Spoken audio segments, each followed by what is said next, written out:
ಲೋಕನಾಯಕ ಮಾಜಿ ಸಚಿವರಾದ ಭೀಮಣ್ಣ ಖಂಡ್ರೆ ಅವರ ಆರೋಗ್ಯ ಕುರಿತು ಹರಿದಾಡುತ್ತಿರುವಂತಹ ಸುಳ್ಳು ಸುದ್ದಿಗಳಿಗೆ ಸಾರ್ವಜನಿಕರು ಕಿವಿಗೊಡಬಾರದು ಎಂದು ಸಚಿವ ಈಶ್ವರ್ ಖಂಡ್ರೆ ಅವರು ಮನವಿ ಮಾಡಿಕೊಂಡಿದ್ದಾರೆ. ಭೀಮಣ್ಣ ಖಂಡ್ರೆ ಅವರ ಆರೋಗ್ಯ ಸ್ಥಿರವಾಗಿದ್ದು ಚೇತರಿಕೆ ಕಂಡಿದೆ ಎಂದು ಅವರು ಸ್ಪಷ್ಟನೆ ನೀಡಿದ್ದಾರೆ. ಇನ್ನು ವೈದ್ಯರ ನಿಗಾದಲ್ಲಿ ಚಿಕಿತ್ಸೆ ಮುಂದುವರಿಯಲಿದೆ, ಯಾವುದೇ ಆತಂಕ ಪಡುವಂತಿಲ್ಲ ಎಂದು ತಿಳಿಸಿದ ಸಚಿವರು ಸಾಮಾಜಿಕ ಜಾಲತಾಣದಲ್ಲಿ ಹರಿದಾಡುತ್ತಿರುವಂತಹ ಅಸತ್ಯ ಮಾಹಿತಿಯಿಂದ ಗೊಂದಲ ಸೃಷ್ಟಿಯಾಗುತ್ತಿದೆ ಎಂದು ಹೇಳಿದರು.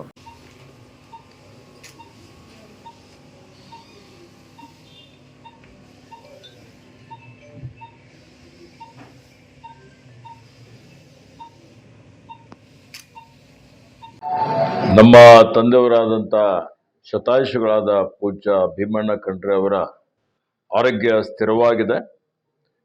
ಕೆಲವರು ಸಾಮಾಜಿಕ ಜಾಲತಾಣಗಳಲ್ಲಿ ಸುಳ್ಳು ಸುದ್ದಿ ನಮ್ಮ ತಂದೆಯವರಾದಂಥ ಶತಾಯುಷಿಗಳಾದ ಪೂಜ್ಯ ಭೀಮಣ್ಣ ಖಂಡ್ರೆ ಅವರ ಆರೋಗ್ಯ ಸ್ಥಿರವಾಗಿದೆ.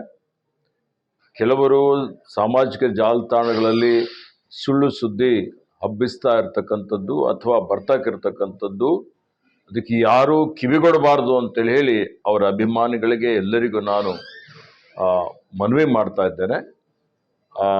ಅವರಿಗೆ ಒಂದು ವಾರದ ಕೆಳಗಡೆ ಅವರ ವಯೋಸಹಜ ಕಾಯಿಲೆಯಿಂದ ಅವರಿಗೆ ಆಸ್ಪತ್ರೆಯಲ್ಲಿ ದಾಖಲು ಮಾಡಲಾಗಿತ್ತು. ಅದಾದಮೇಲೆ ಸ್ವಲ್ಪ ಅವರ ಆರೋಗ್ಯ ಗಂಭೀರವಾಗಿತ್ತು.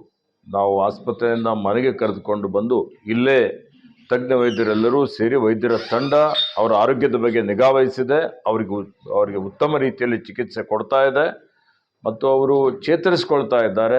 ಹೀಗಾಗಿ ನಾನು ಎಲ್ರಿಗೂ ನನ್ನ ಪರವಾಗಿ ವಿನಂತಿ ಮಾಡ್ತಾ ಇದ್ದೇನೆ, ಅವರ ಆರೋಗ್ಯಕ್ಕಾಗಿ ಪ್ರಾರ್ಥನೆ ಮಾಡಬೇಕು ಅಂತೇಳಿ ವಿನಂತಿ ಮಾಡಿ ಅವರ ಅಭಿಮಾನಿಗಳು ಇವತ್ತು ಸಂಯಮದಿಂದಿರಬೇಕು ಅಂತೇಳಿ ವಿನಂತಿಸುತ್ತಾರೆ.